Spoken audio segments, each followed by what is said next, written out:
Please do subscribe to Today Telangana. ఈ కార్యక్రమానికి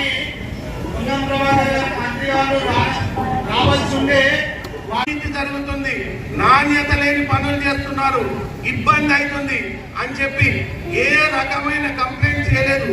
నిన్న చూసినాం మనం డంప్ యార్డ్ పరిస్థితి. 2-3 ఏళ్లకెళ్ళి వాళ్ళకి చాలా ఇబ్బందిగా, వాళ్ళ కాలుష్యంతో చాలా సఫర్ అవుతున్నారు. ఒక్క మాట మాట్లాడినాడా డంప్ యార్డ్ గురించి? ఒక్క కాడ ఏదైతుందో ప్రణాళిక తయారు చేసినాడా? ఈ డంప్ యార్డ్ ను అర్జెంట్ గా ఆ డంప్ ను తరలించి దాని ద్వారా ఎలక్ట్రిసిటీ పవర్ ప్రొడ్యూస్ చేసి ఇక్కడ అది ప్రతి సంవత్సరం అగ్ని ప్రమాదాలు జరగకుండా కాలుష్యం ఆ ఏరియాలో రాకుండా చేయాలని ప్రణాళిక చేసినాడా? ఒక్కసారి వాళ్ళు విజిట్ చేసినాడా? ఒక్కసారి మీ ఫోన్ ఎత్తినాడా?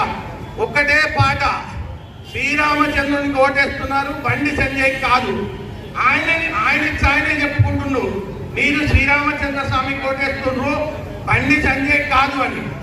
మనమందరం శ్రీరామచంద్ర స్వామిని పూజించమా?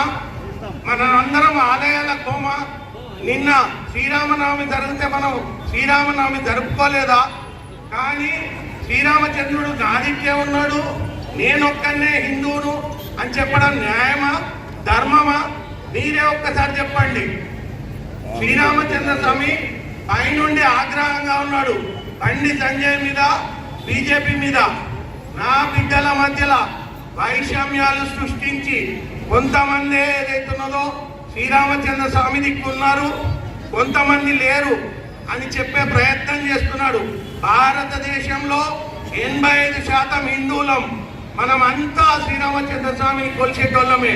కానీ ఆయన మేము మాత్రమే కొలుస్తున్నాము, మాకు శ్రీరామచంద్ర స్వామి పేరు మీద ఓటేయండి అంటున్నారు. ఇది ఎక్కడి ధర్మం? శ్రీరామచంద్ర స్వామి చాలా ఆగ్రహంగా ఉండి ఇటువంటి వైషమ్యాలు సృష్టిస్తున్నందుకు వాళ్ళను పాతాలను తొక్కాలని నిర్ణయించుకున్నాడు. శ్రీరామచంద్ర స్వామి ఎప్పుడైనా రామరాజ్యం వస్తే సంతోషిస్తాడు. రామరాజ్యం అంటే సామాన్యులకు కడుపు కష్టాలు కాకూడదు, నిత్యావసర సరుకులు అందుబాటులో ఉండాలి. జీఎస్టీ 18% కాదు 12% ఉండి నిత్యావసర సరుకులు సామాన్యులకు అందరికీ అందుబాటులో ఉంటే సామాన్యులు సంతోషిస్తారు. పెట్రోల్ డీజిల్ 65-70 ఉంటే సంతోషిస్తారు. కిరోసిన్ 100 రూపాయలు ఉంటే సంతోషిస్తారు. గ్యాస్ తగ్గితే సంతోషిస్తారు. ఇటువంటి చేస్తే అది రామరాజ్యం.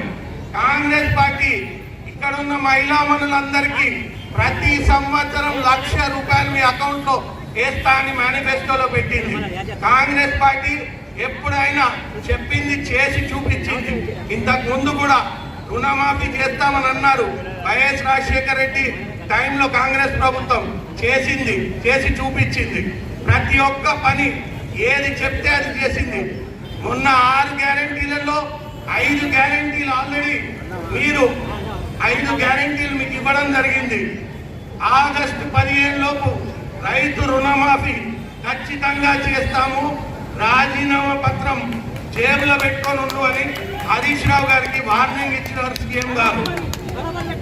నిన్న నేను ఒక వీడియో చూసిన, మన కేటీఆర్ గారు అంటే కల్వకుంట్ల 3rd క్లాస్ రామారావు గారు నా గురించి మాట్లాడుతూ రాజేందర్ రావు ఎవరో, రాజేందర్ రావు ఎవరికి తెలియదు, 3rd క్లాస్ రామారావు నీ తండ్రి నడుపు రాజేందర్ రావులో హెలికాప్టర్లో పట్టుకొచ్చి దొంగ బీఫామ్ ఇచ్చిన నీ తండ్రి నడుగు రాజేందర్ రావులో చెప్తాడు. నువ్వు అజ్ఞానివి, బాత్రూమ్లు కడిగిన అమెరికాలో బాత్రూమ్లు కడిగినవి, నీకెట్లా తెలుస్తుంది రాజేందర్ రావు ఎవరు అనేది? రాజేందర్ రావు ఎవరు? రాజేందర్ రావు కరీంనగర్ వాస్తవ్యులకు తెలియదు అని అంటున్నావు. నువ్వు ఎక్కడోనివి? ఫస్ట్ తెలంగాణ అనేది స్థానికత మీద పుట్టింది.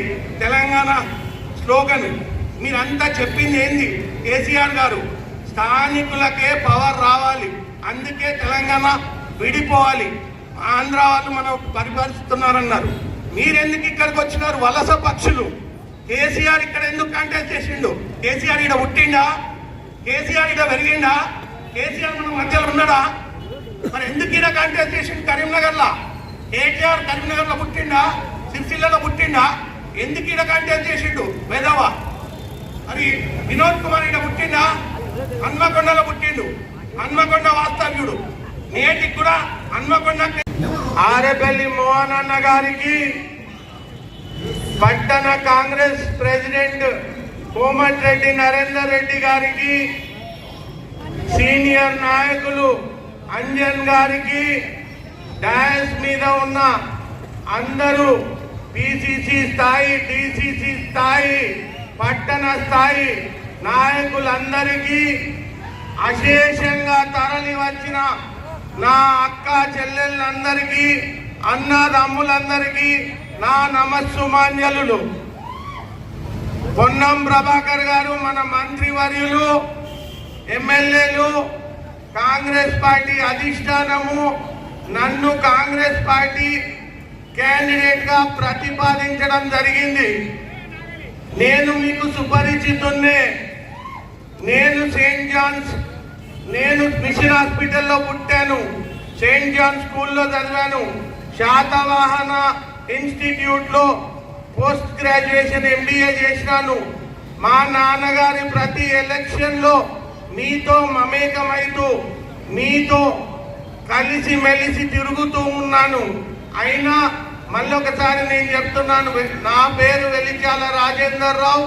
మా తండ్రి గారు ఇక్కడ శాసనసభ్యులుగా ఉండిరి వెలిచాల జగపతిరావు గారు. మీ అందరి ఆశీర్వాదం కోసం మీ ముందుకు వచ్చాను. మేము మండల పార్టీ కార్యక్రమాలు గత 1 వీక్ వెళ్ళి కంప్లీట్ చేసుకొని మొదటిసారిగా పట్టణంలో మీటింగ్ చేసుకోవడం జరిగింది.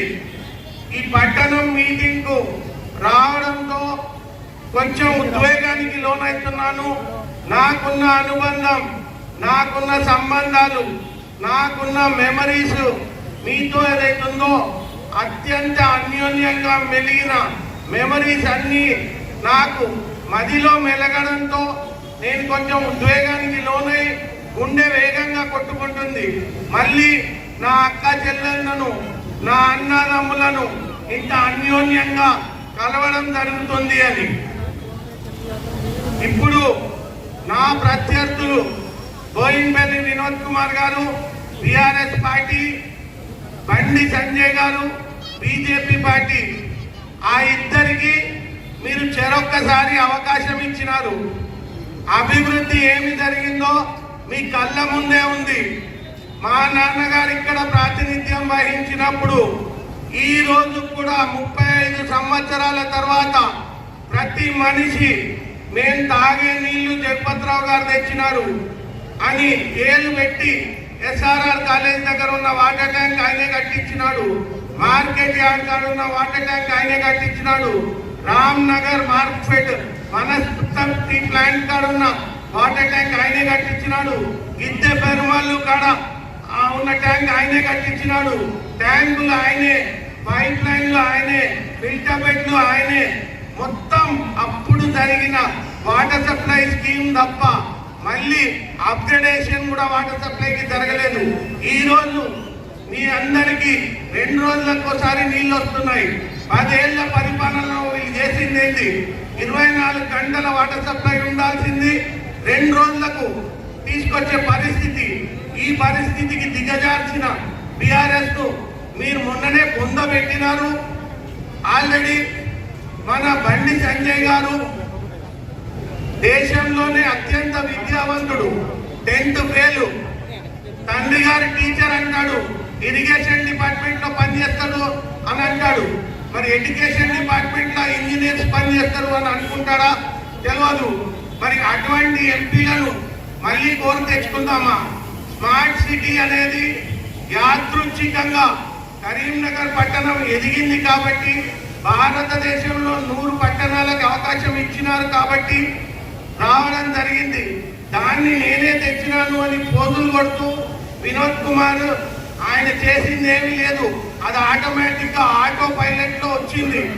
అయినా ఆ స్మార్ట్ సిటీ పనులలో 30% అవినీతి.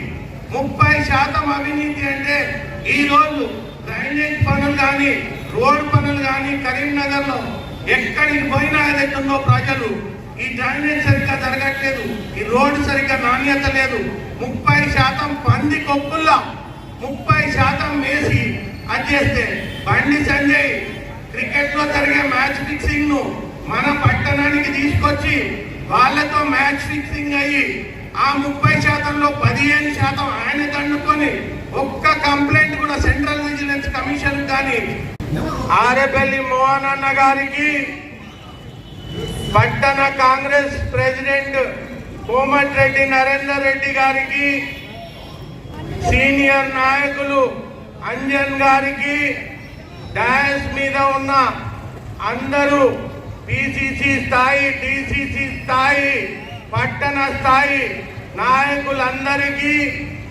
అశేషంగా తరలి వచ్చిన నా అక్క చెల్లెళ్ళందరికీ అన్నదమ్ములందరికీ నా నమస్సుమాన్యలు. పొన్నం ప్రభాకర్ గారు మన మంత్రివర్యులు, ఎమ్మెల్యేలు, కాంగ్రెస్ పార్టీ అధిష్టానము నన్ను కాంగ్రెస్ పార్టీ క్యాండిడేట్ గా ప్రతిపాదించడం జరిగింది. నేను మీకు సుపరిచితున్నే. నేను మిషన్ హాస్పిటల్లో పుట్టాను, సెయింట్ జాన్ స్కూల్లో చదివాను, శాతవాహన ఇన్స్టిట్యూట్ లో పోస్ట్ గ్రాడ్యుయేషన్ MBA చేసినాను. మా నాన్నగారి ప్రతి ఎలక్షన్ లో మీతో మమేకమైతూ మీతో కలిసి మెలిసి తిరుగుతూ ఉన్నాను. అయినా మళ్ళొకసారి నేను చెప్తున్నాను, నా పేరు వెలిచాల రాజేందర్ రావు. మా తండ్రి గారు ఇక్కడ శాసనసభ్యులుగా ఉండి వెలిచాల జగపతిరావు గారు. మీ అందరి ఆశీర్వాదం కోసం మీ ముందుకు వచ్చాను. మేము మండల పార్టీ కార్యక్రమాలు గత 1 వీక్ వెళ్ళి కంప్లీట్ చేసుకొని మొదటిసారిగా పట్టణంలో మీటింగ్ చేసుకోవడం జరిగింది. ఈ పట్టణం మీటింగ్ కు రావడంతో కొంచెం ఉద్వేగానికి లోనవుతున్నాను. నాకున్న అనుబంధం, నాకున్న సంబంధాలు, నాకున్న మెమరీస్ మీతో ఏదైతుందో అత్యంత అన్యోన్యంగా మెలిగిన మెమరీస్ అన్నీ నాకు మదిలో మెలగడంతో నేను కొంచెం ఉద్వేగానికి లోనై గుండె వేగంగా కొట్టుకుంటుంది. మళ్ళీ నా అక్క చెల్లెళ్ళను, నా అన్నదమ్ములను ఇంత అన్యోన్యంగా కలవడం జరుగుతుంది అని. ఇప్పుడు నా ప్రత్యర్థులు బోయిన్పల్లి వినోద్ కుమార్ గారు టిఆర్ఎస్ పార్టీ, బండి సంజయ్ గారు బీజేపీ పార్టీ, ఆ ఇద్దరికి మీరు చెరొక్కసారి అవకాశం ఇచ్చినారు. అభివృద్ధి ఏమి జరిగిందో మీ కళ్ళ ముందే ఉంది.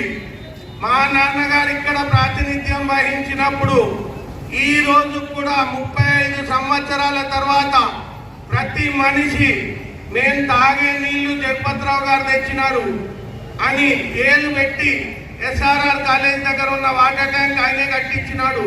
మార్కెట్ యార్డ్ కాడ ఉన్న వాటర్ ట్యాంక్ ఆయనే కట్టించినాడు. రామ్ నగర్ మార్కెట్ వనస్పతి ప్లాంట్ కాడ ఉన్న వాటర్ ట్యాంక్ ఆయనే కట్టించినాడు. గిద్దె పెరుమల్లు కాడ ఉన్న ట్యాంక్ ఆయనే కట్టించినాడు. ట్యాంకులు ఆయనే, పైప్ లైన్లు ఆయనే, ఫిల్టర్ బెడ్లు ఆయనే. మొత్తం అప్పుడు జరిగిన వాటర్ సప్లై స్కీమ్ తప్ప మళ్ళీ అప్గ్రేడేషన్ కూడా వాటర్ సప్లైకి జరగలేదు. ఈ రోజు మీ అందరికీ 2 రోజులకు ఒకసారి నీళ్లు వస్తున్నాయి. 10 ఏళ్ల పరిపాలనలో వీళ్ళు చేసింది ఏంటి? 24 గంటల వాటర్ సప్లై ఉండాల్సింది 2 రోజులకు తీసుకొచ్చే పరిస్థితి. ఈ పరిస్థితికి దిగజార్చిన బీఆర్ఎస్ ను మీరు మొన్ననే పొందబెట్టినారు. ఆల్రెడీ మన బండి సంజయ్ గారు దేశంలోనే అత్యంత విద్యావంతుడు, 10th ఫెయిల్.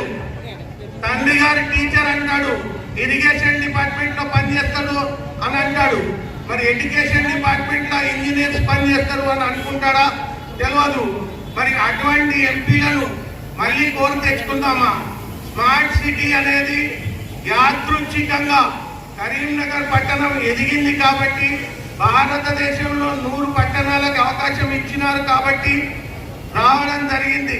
దాన్ని నేనే తెచ్చినాను అని పోజులు కొడుతూ వినోద్ కుమార్ ఆయన చేసింది ఏమీ లేదు. అది ఆటోమేటిక్ గా ఆటో పైలట్ లో వచ్చింది. అయినా ఆ స్మార్ట్ సిటీ పనులలో 30% అవినీతి. 30% అవినీతి అంటే ఈ రోజు డ్రైనేజ్ పనులు కానీ రోడ్ పనులు కానీ కరీంనగర్ లో ఎక్కడికి పోయినా ఏదైతుందో ప్రజలు ఈ డ్రైనేజ్ సరిగ్గా జరగట్లేదు, ఈ రోడ్డు సరిగ్గా నాణ్యత లేదు. 30% పంది కొప్పుల్లో 30% వేసి అది చేస్తే బండి సంజయ్ క్రికెట్ లో జరిగే మ్యాచ్ ఫిక్సింగ్ ను మన పట్టణానికి తీసుకొచ్చి వాళ్ళతో మ్యాచ్ ఫిక్సింగ్ అయ్యి ఆ 30%లో 15% ఆయన దండుకొని ఒక్క కంప్లైంట్ కూడా సెంట్రల్ విజిలెన్స్ కమిషన్ కానీ